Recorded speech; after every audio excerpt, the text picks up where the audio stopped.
Kita lanjut bahas spoiler Wudong Qiankun season 8 episode 2. Oke lah, nggak usah cacicot banyak bacot, kita langsung masuk aja ke pembahasan.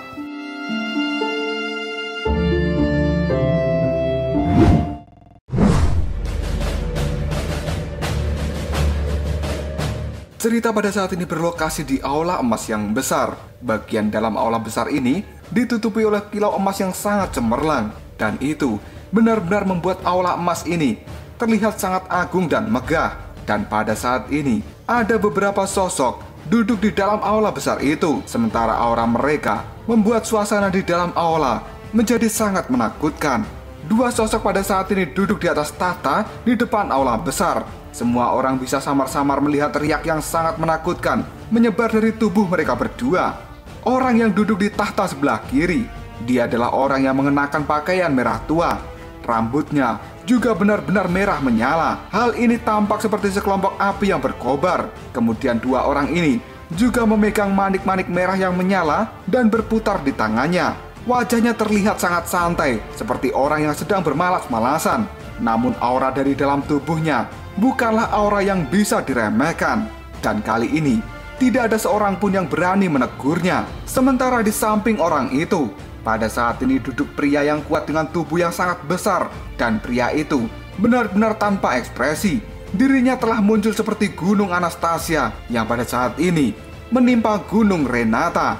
Aura berat yang sangat sulit disembunyikan menyebar ke seluruh tubuhnya. Dan kali ini pria bertubuh besar itu pun berkata, "Tianzhen, kami sudah menunggu di tempat ini selama hampir 2 bulan. Dan perang 100 kekaisaran akan segera dimulai. Kamu seharusnya tahu bahwa kita berdua tidak memiliki banyak waktu untuk disia-siakan di tempat ini." Mata pria bertubuh besar dan berpakaian abu-abu itu pada saat ini menatap sosok yang ada di tengah aula besar dengan sikap acuh tak acuh. Dan suaranya terdengar seperti raungan yang membuat seluruh aura ini menjadi bergetar.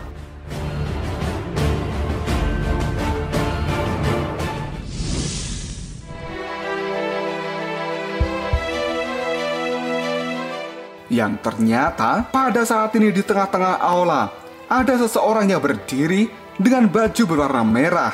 Ya, itu adalah Tianzhen yang pernah diajar habis-habisan oleh Lindong. Tianzhen memanglah seorang penguasa barat laut. Namun di hadapan dua orang ini, dirinya tampak tidak memiliki kekuatan apapun.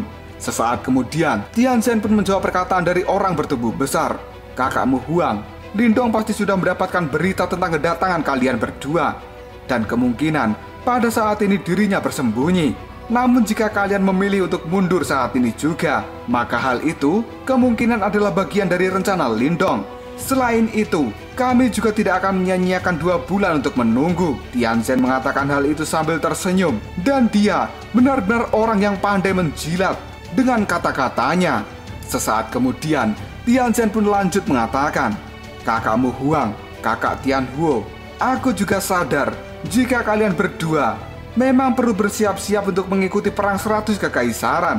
Namun pada saat ini Lindong telah memperoleh 2 dari 4 warisan sekte besar misterius. Jika kalian berdua bisa menghabisi Lindong dan mendapatkan warisannya, maka pada saat itu juga kekuatan kalian akan meningkat dengan pesat. Dan kalian akan memiliki banyak kartu traf.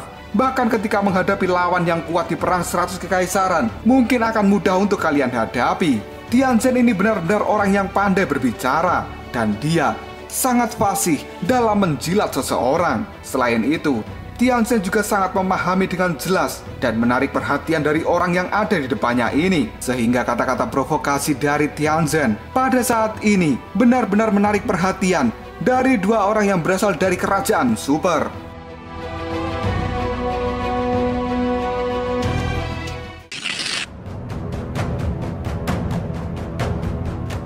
Tidak lama kemudian pemuda yang memegang manik-manik merah di tangannya. Pada saat ini, manik-manik itu pun berhenti berputar. Dirinya kemudian menatap Tianzhen sambil tersenyum, lalu berkata, "Tianzhen, kamu benar-benar orang yang pandai berbicara.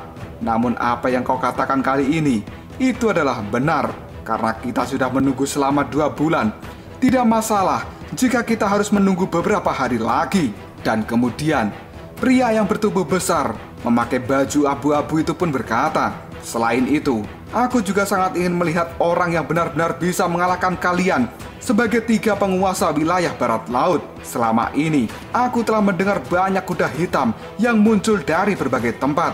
Namun tidak banyak dari mereka yang bisa memenuhi harapan kami di dalam pertarungan. Kita jelaskan sedikit tentang kedua jenderal ini. Zhu Tianhuo, dia berasal dari kerajaan super dan memiliki latar belakang yang luar biasa hebat dan kuat. Meskipun ada beberapa individu yang telah beruntung di medan perang kuno ini telah menjadi seorang yang hebat dalam semalam saja setelah mereka mendapatkan harta karun kuno. Namun mereka itu seperti pemula di mata Zhu Tianhuo. Dan faktanya, Zhu Tianhuo sendiri sudah menghabisi banyak kuda hitam yang tiba-tiba muncul di medan perang kuno. Dan kini tiba-tiba saja Tianzhen pun berkata, "Kakak Tianhuo, Lindong ini memang sangat merepotkan untuk dihadapi. Jika bukan karena berita itu akurat, maka aku tidak akan pernah percaya bahwa Lindong berasal dari kerajaan tingkat rendah. Dan itu adalah kekaisaran dinasti Yan." Mendengar ucapan itu, Zhu Tianhuo pun berkata, "Jika begitu, maka aku harus benar-benar bertemu dengan orang yang bernama Lindong ini." Setelah mengatakan hal itu, senyum yang dingin dan penuh dengan aura pembunuhan pun muncul di wajah dari Zhu Tianhuo. Tianzhen yang melihat senyum dingin ini, dirinya pun tidak berani berkata apa-apa lagi. Dia tahu bahwa sikap santai dari Zhu Tianhuo memiliki karakter yang tidak menentu. Selain itu, dia membenci orang-orang yang mengandalkan harta warisan untuk maju dengan cepat menuju ke arah puncak. Dan sampai hari ini, jumlah kuda hitam yang muncul di medan perang kuno ini yang telah dihabisi oleh Zhu Tianhuo benar-benar tidak terhitung jumlahnya.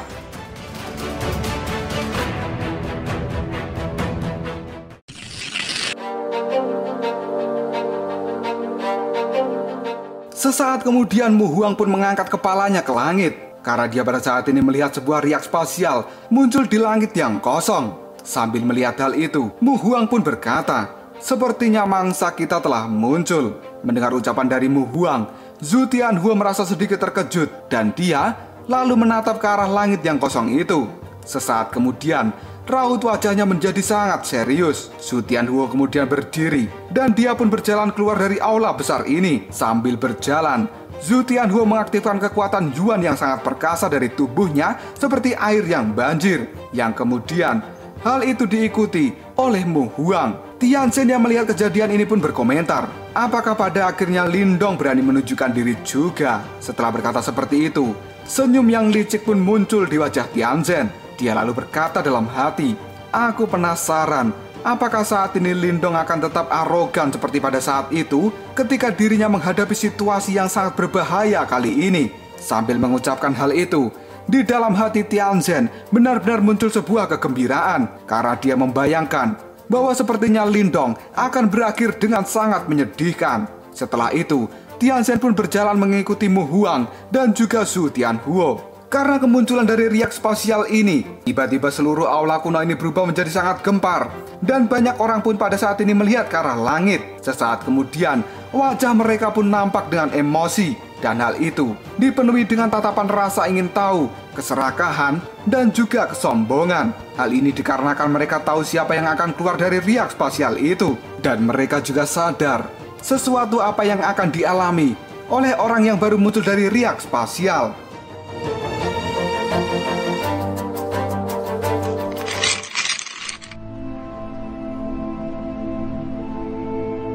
Banyak orang yang menunggu di aula kuno ini. Salah satu alasan utamanya adalah karena mereka menunggu kedatangan hari ini.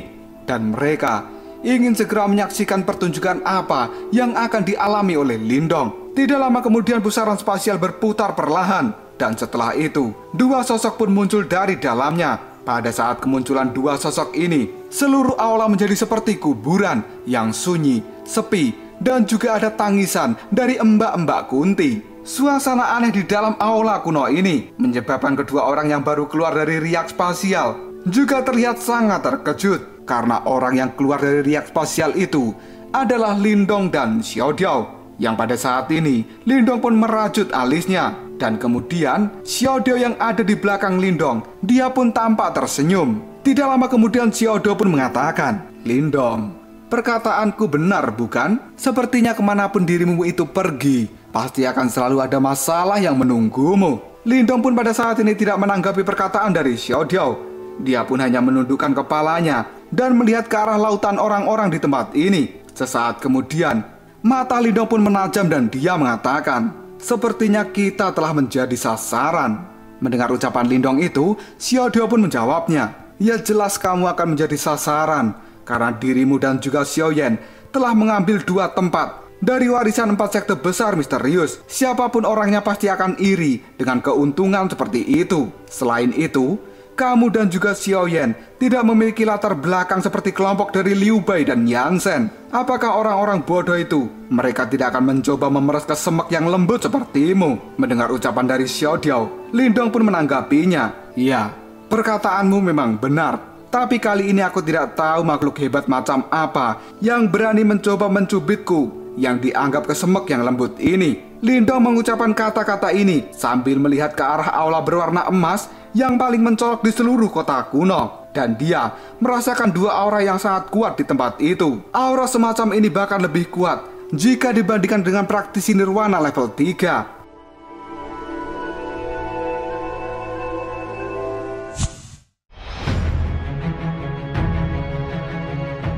Xiao Diao yang pada saat ini juga merasakan aura itu.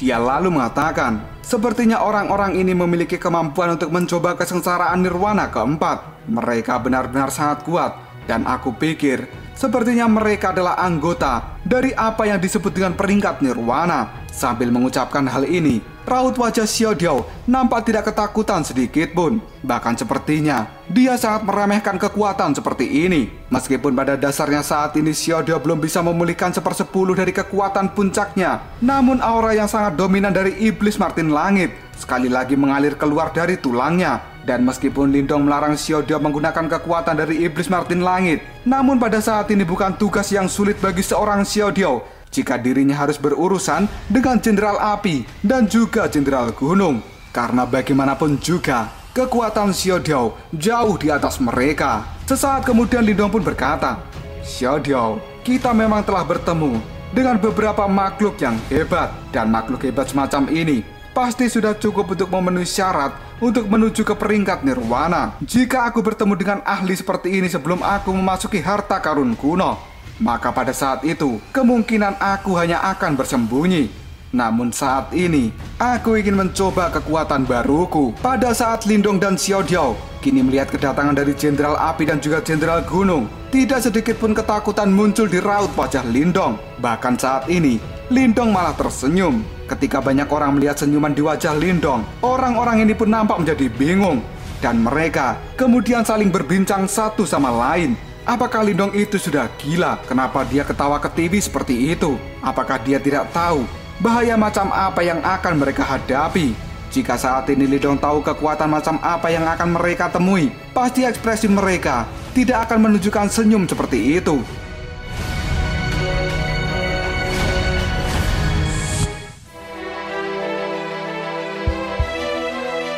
Tidak lama kemudian terdengarlah suara seseorang mengatakan, "Haha, kamu masih bisa tertawa meskipun musuh besar mendekatimu. Keberanian kalian berdua sepertinya melebihi harapanku."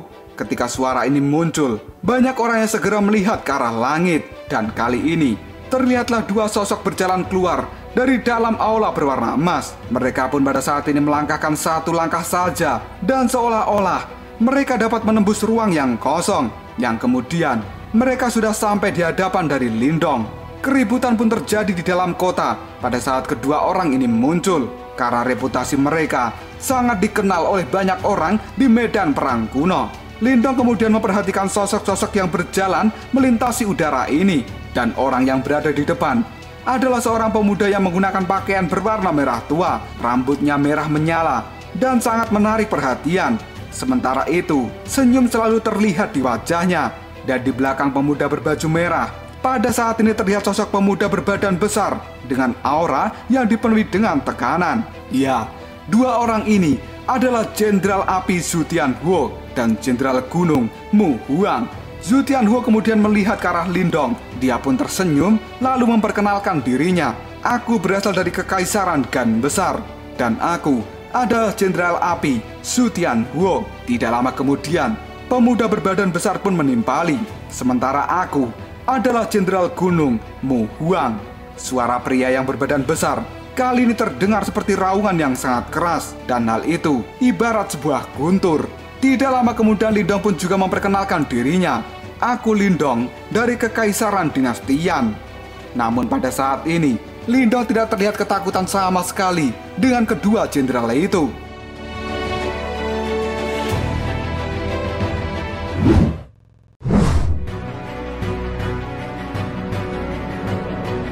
Sambil tersenyum ke arah Lindong, Zhu Tianhuo pun berkata, "Lindong, kami sudah lama menunggumu. Dan selama ini, kami selalu memperhatikan warisan dari 4 sekte besar misterius. Aku harap saudara Lindong bisa menyerahkan warisan itu pada kami, karena kami sangat membutuhkannya." Mendengar ucapan dari Zhu Tianhuo itu, Lindong pun melihat ke arah Xiaodiao dan dia tersenyum. Kemudian Xiaodiao pun berkata pada Lindong, "Sepertinya mereka bahkan lebih arogan dari diriku ini." Sesaat kemudian, Lindong kembali melihat ke arah Zhu Tianhuo dan dia pun menggelengkan kepalanya. Dan dengan nada yang sopan, Lindong pada saat ini berkata, "Dua jenderal dari Kekaisaran Gan Besar, jika pada saat ini kalian berdua berbalik badan dan pergi, maka aku tidak keberatan dengan sikap kalian. Dan aku juga tidak akan mempermasalahkan kata-kata yang terucap dari mulut kalian." Mendengar ucapan yang sangat berani dari seorang Lindong, Jenderal Api Zhu Tianhuo menggosok hidungnya. Dia pun tersenyum dan mengatakan, "Apa kau bilang? Coba katakan lagi." Sebelum Lindong menjawab perkataan dari Jenderal Api Zhu Tianhuo, pada saat ini terdengarlah suara yang sangat keras yang muncul dari arah belakang Lindong. Dan suara itu kali ini bergema, "Kakakku telah meminta kalian untuk pergi sekarang juga." Tidak lama kemudian, ruang di belakang Lindong pun pada saat ini muncul sebuah pusaran spasial. Ketika pusaran ini terbentuk, tiba-tiba saja aura yang sangat mengerikan dan juga ganas menyapu seluruh tempat ini. Dan seolah-olah area di dalam aula kuno ini menjadi berwarna merah darah. Suara yang rendah dan dalam itu tampaknya telah ditransmisikan dari tanah iblis yang dipancarkan dari dalam pusaran spasial. Dan suara itu juga dipenuhi dengan niat membunuh yang menyebabkan ekspresi banyak orang berubah menjadi sangat ketakutan.